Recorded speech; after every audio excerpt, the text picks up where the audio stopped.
What's up, everyone? Subscribe to my channel because today I'm taking you back in time to one of the boldest, most outrageous, and most unforgettable muscle cars ever built, the 1970 Plymouth Superbird. This isn't just a car, this is a rolling piece of American history, a machine that was created not just to rule the streets, but to dominate the NASCAR track. A car that broke conventions and left competitors speechless the moment it roared onto the scene. Every single line, curve, and inch of this car screams performance, engineering genius, and unapologetic design, making it one of the most expensive, sought-after, and collectible muscle cars in the world today. Picture it 1970, muscle cars are at their absolute peak.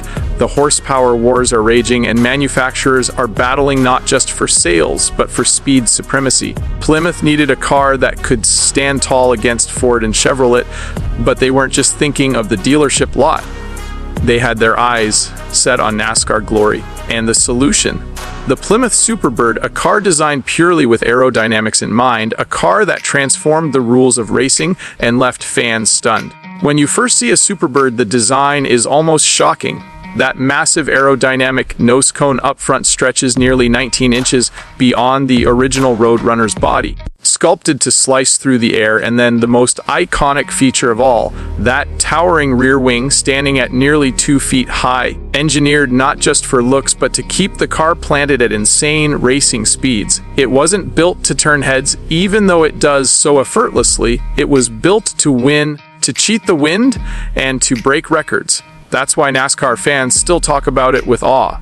Under that long hood, the Superbird offered pure power. Buyers could choose the legendary 426L HEMI V8 engine pumping out 425 horsepower, or the massive 4040 Super Commando V8, including the 6-barrel setup that delivered monstrous torque. These engines weren't just numbers on paper. They were brute force performance machines, capable of launching this aerodynamic beast down the quarter mile and across the oval with unmatched authority. On the street, the roar of the Superbird was unlike anything else. And on the track, it was unstoppable. And here's where it gets really legendary. This car wasn't just about looks and power, it was about dominance. NASCAR legend Richard Petty, the King, drove the Superbird to multiple victories, cementing its place in racing history. In fact, this car was so good, so fast, and so advanced for its time that NASCAR eventually had to change the rules, effectively banning cars like the Superbird because they were just too dominant. Think about that for a second. A car so wild, so effective, that the rule book had to be rewritten to slow it down. That's the level of performance and history we're talking about. Today, the Superbird is more than just a collectible. It's an investment-grade automobile, a masterpiece of design and engineering that stands shoulder to shoulder with the most valuable muscle cars ever created.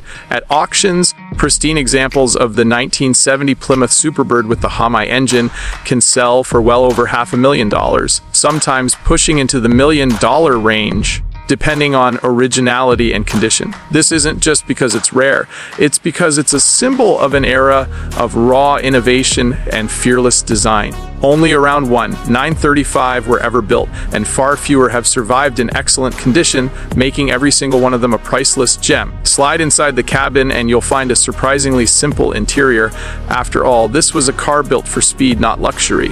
Bucket seats, a pistol grip shifter, and a race-focused layout greeted drivers, reminding them that this was a machine meant to perform. The famous Roadrunner cartoon graphics added a playful touch, because even though this car was a monster on the track, Plymouth wanted you to remember that it was also part of the fun, loving muscle car culture of the late 60s and early 70s. What makes the Superbird even more fascinating is how controversial it was at the time. Many buyers in 1970 found the massive nosecone and sky-high wing to be too extreme, too bizarre for everyday driving. Dealers struggled to sell them, and some cars even sat unsold for years. Who could have imagined that those same cars would one day become some of the most valuable and celebrated muscle machines in history? The very design elements people once laughed at are now the reasons collectors are willing to pay astronomical sums to own one. The Plymouth Superbird represents more than just speed, it represents innovation, risk-taking, and the relentless pursuit of victory. It's a reminder that sometimes the boldest ideas, the ones that seem too crazy to work, are the ones that change the game forever. Whether you see it in a museum, at an auction, or rumbling down the road, the Superbird doesn't just appear, it makes a statement that echoes through automotive history. So next time you think about legendary muscle cars, remember that the 1970 Plymouth Superbird isn't just another car, it's a piece of racing royalty, a collector's dream, and one of the most expensive, head-turning, and unforgettable icons ever to wear an American badge. And that's why it continues to soar above the rest. What's up, everyone? Don't forget to subscribe to my channel for more legendary rides like this one.